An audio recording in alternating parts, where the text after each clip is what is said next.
Hi Teddy's friends. Dude, seriously, I'm Teddy from our cartoon series, Teddy's Friends. Not all monsters are what they seem, and I'm really glad you're here. This year's theme is access to engaging the world, and what we've been learning is, access usually doesn't start out there, it begins in here. It begins with the voice in our minds.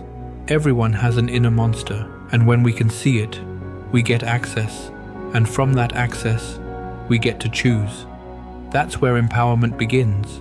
When we first started creating empowering stories for kids, we thought our job was to explain things. Turns out, kids are already pretty smart. They don't need fixing, they need permission.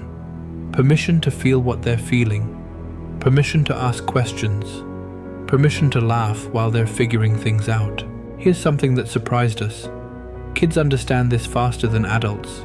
When you give a child access to their emotions, not as a problem, but as information, they don't argue with it. They say things like, "Oh, that's why I'm mad." And then they breathe. Adults usually need a minute, and maybe a snack. What we've been learning is that humor matters, not to distract, not to avoid what's real, but because laughter lowers the volume on fear.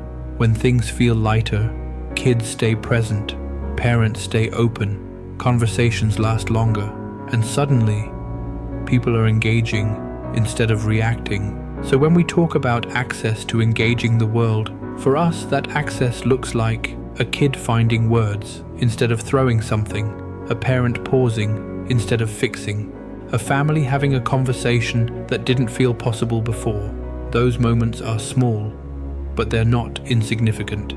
They're where access begins. People sometimes ask how we know if this is making a difference. We don't measure numbers. We notice shifts, a kid speaking up, a parent listening longer, a moment of connection where there used to be tension.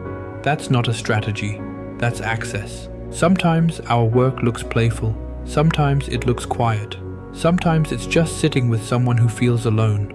All of that counts, because when people have access to themselves, their feelings, their voice, their sense of humor, they naturally engage the world with more care. We're still learning, and we're sharing this not as an answer, but as an invitation to notice where access begins in our own lives, our families, and the way we show up for each other. Thanks for listening. Bye, Teddy's friends.